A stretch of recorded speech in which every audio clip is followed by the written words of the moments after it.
안녕하세요. 저는 20대 후반인 여성입니다. 저는 5년을 만난 남자친구가 있었어요. 한 달 전에 헤어졌습니다.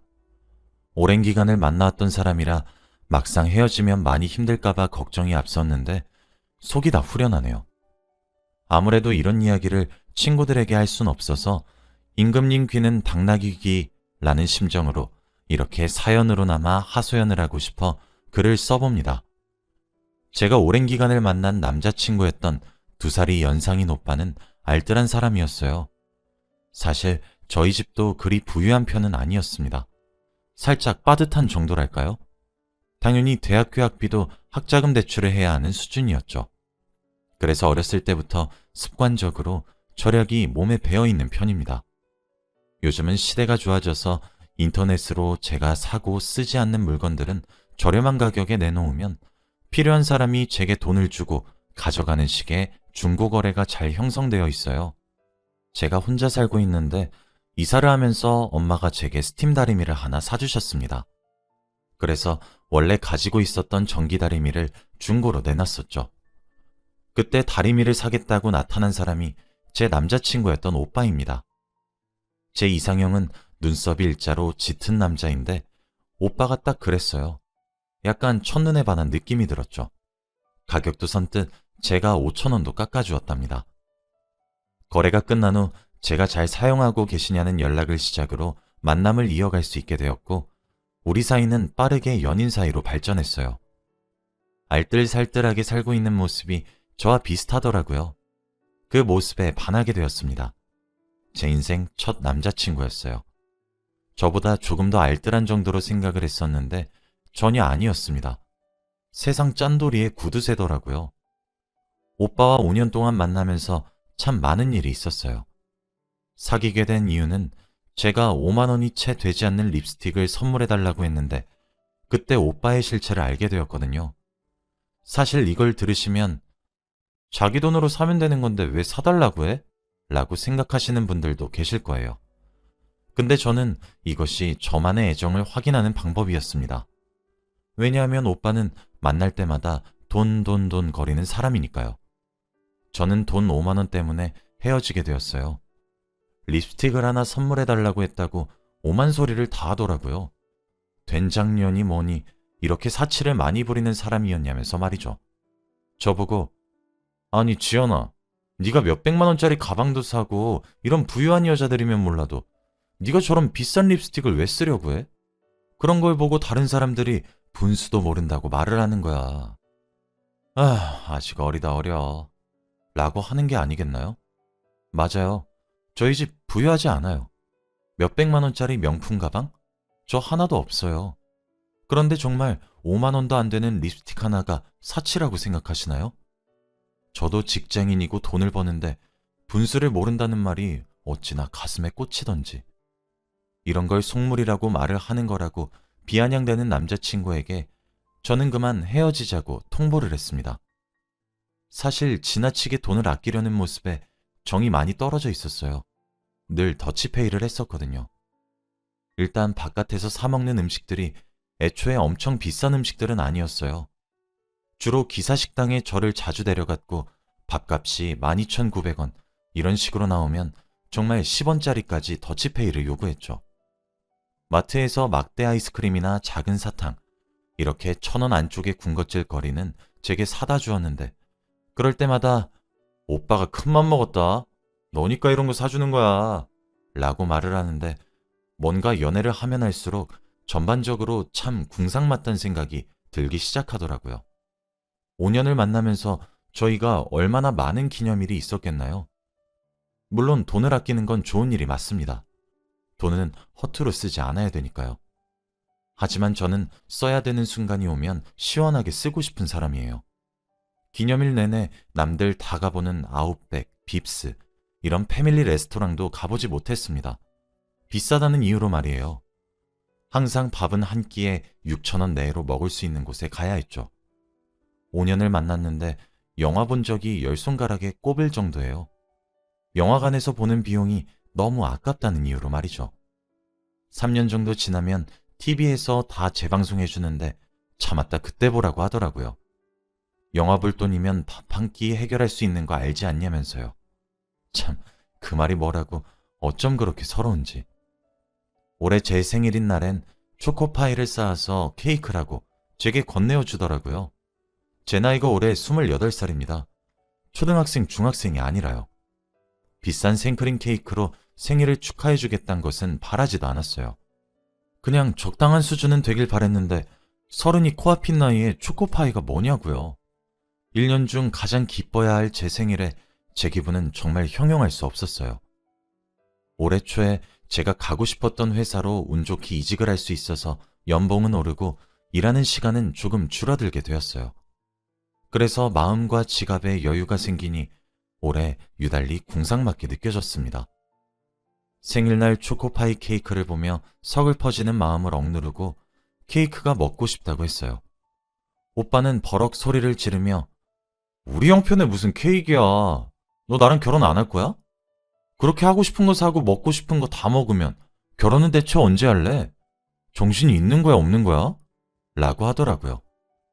그래서 이번에 립스틱을 하나 사달라고 말해본 거였습니다. 만약 아무런 말도 없이 사준다면 계속 연애할 생각이었거든요. 그럴 확률은 제로에 가까웠긴 했지만요. 헤어지자는 제 말을 듣고 오빠는 저를 붙잡았어요. 제가 그래서 물어봤어요. 내가 왜 좋은 건지 이유를 말해달라고요. 그랬더니 제가 좋은 이유는 딱 하나였어요. 제가 검소한 여자여서 너무 좋대요. 가방을 사도 엄청 비싼 가방이 5만 원 정도고 화장품도 백화점보다는 길을 걸어가다 보이는 아무런 화장품이나 사용하고 옷도 길거리에 파는 티셔츠 5천 원, 치마 8천 원씩 주고 사 입는 모습이 이뻐 보였다고 해요. 제 얼굴이 엄청 예쁘지 않지만 검소하고 아낄 줄 아는 사람이라서 착할 것 같았대요. 저 같은 사람에게 미래를 맡기고 싶었다고 합니다. 진짜 뭔가 망치로 한 대 얻어맞은 듯한 느낌이라고 해야 하나요? 멍하더라고요. 그리고 가장 먼저 느낀 감정은 비참함이었습니다. 처음 사귀어보는 남자친구는 제게 결혼을 전제로 만나고 싶다고 말을 했어요. 제가 너무 세상 물정을 몰랐었죠. 그래서 더운 여름날엔 은행에 가서 더위를 피했고 슈퍼에서 캔콜라를 하나씩 사고 나서 햄버거 가게 2층 창가 자리에 앉아 마셨어요. 술 마시고 싶은 날엔 무조건 포장마차에 가서 제일 싼 안주 하나 시켜 먹었죠. 밥 먹으면 기사식당 또는 김밥집, 주머니 속 1,000원짜리를 모아 떡볶이를 사 먹곤 했습니다. 5년 동안 저는 오빠에게 이것저것 선물을 참 많이 해줬는데 제가 5년 동안 받은 건 2,000원짜리 화장솜 하나랑 10,000원짜리 목도리 하나가 전부네요. 한 번은 제가 새벽에 열이 크게 나서 아팠던 적이 있었어요. 새벽 1시예요. 너무 열도 높고 아파서 오빠에게 말했더니 간호해 주러 달려와 주더라고요. 그런데 약을 먹고 기다려도 열이 전혀 떨어지지 않아서 응급실을 가려고 채비를 하니까 문을 막고 비켜주지 않더군요. 나오라고 말을 하고 짜증을 내니까 응급실에 가서 진료받으면 돈이 너무 많이 나가니까 8시간만 기다리면 일반 병원에 문을 여니까 아침에 병원을 가라고 했습니다. 응급실 가면 돈이 너무 아깝다면서요. 제가 그래서 오빠 보고 돈 내달라고 안 할 거니까 당장 비키라고 소리쳤지만 그날 결국 끝내 비키지 않더라고요.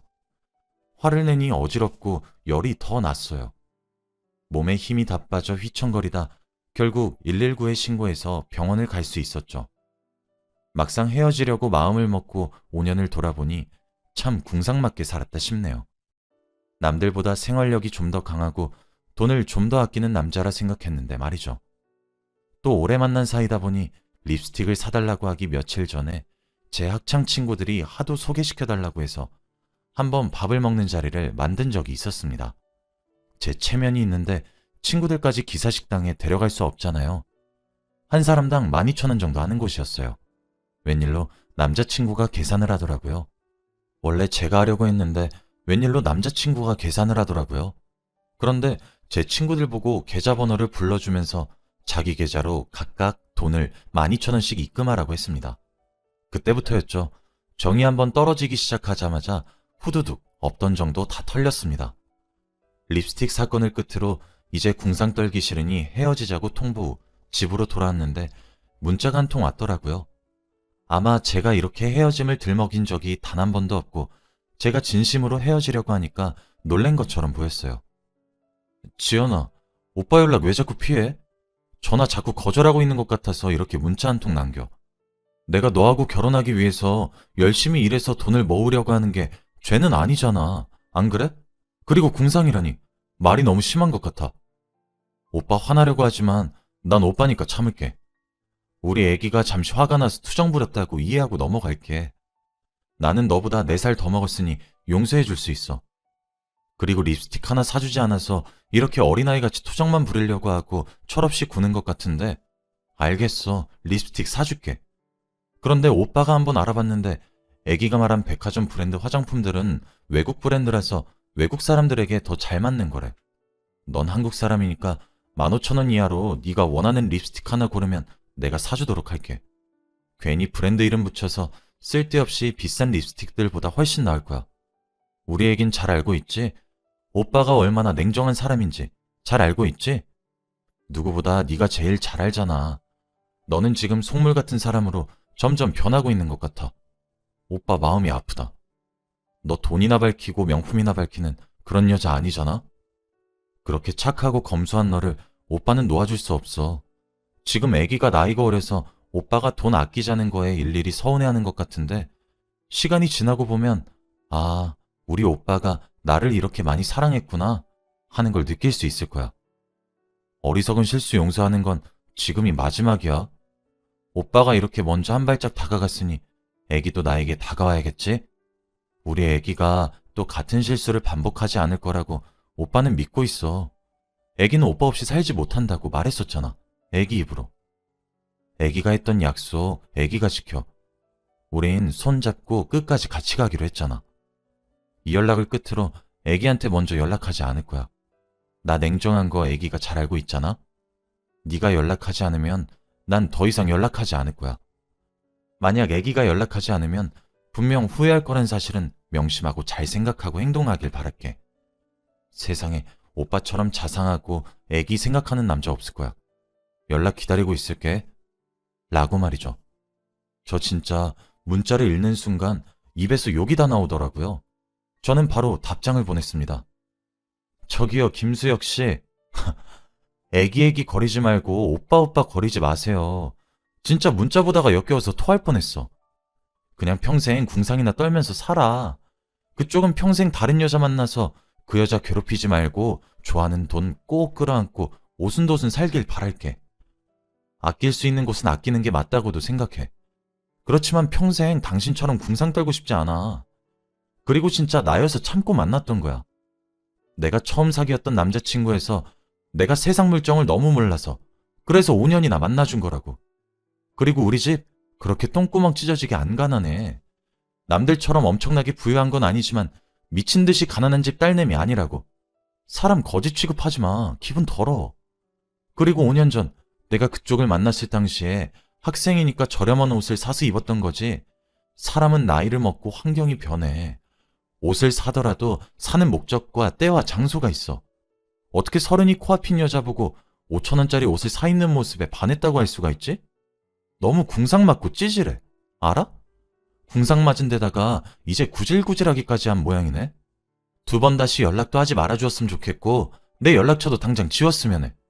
이 문자 끝으로 차단할 거야. 정말 함께해서 더러웠고 2번 다시 만나지 말자. 라고 문자를 보낸 뒤 차단했습니다. 그 뒤로 친구들에게 자세한 속사정은 이야기하지 않고 헤어졌다고만 했더니 줄줄이 소개팅을 주선해주겠다고 하더라고요. 지금은 그중 한 분과 마음이 맞아 사귀고 있습니다. 그분도 제 전 남자친구와 동갑인 4살 연상인 남자인데 정말 존중받고 있는 느낌이 들어요. 지금 남자친구는 취미가 운동이라 어깨도 넓고 몸도 다부지죠. 그리고 로맨틱한 사람입니다. 살면서 꽃다발을 받아보긴 난생 처음이에요. 저와 비슷한 가정환경에서 자란 사람이죠. 부모님이 남자를 고를 때는 항상 가정환경이 비슷한 남자를 만나라고 했는데 그 말을 이제서야 뼈저리게 와닿네요. 아, 정말 속이 시원했던 건 지금 남자친구가 저를 집 앞까지 데려다 준 적이 있었는데 집 앞에 진짜 익숙한 실루엣이 하나 서 있더라고요. 자세히 보니 글쎄 전 남자친구였어요. 남자친구에게 고맙다고 들어가려고 하는데 절 부르더라고요.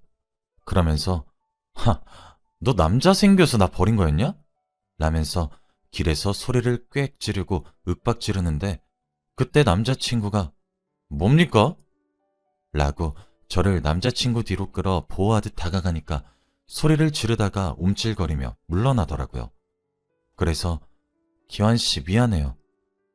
전에 만났던 사람인데 분명 제가 헤어지자 하고 관계를 정확히 끝냈는데도 저희 집 주소 알아서 이렇게 찾아왔나 봐요. 너무 미안해요. 라고 했더니 남자친구는 지연 씨가 미안할 필요가 뭐가 있어요.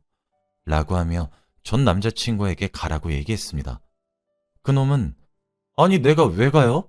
그쪽이 꺼지세요. 야, 너 일로 와봐.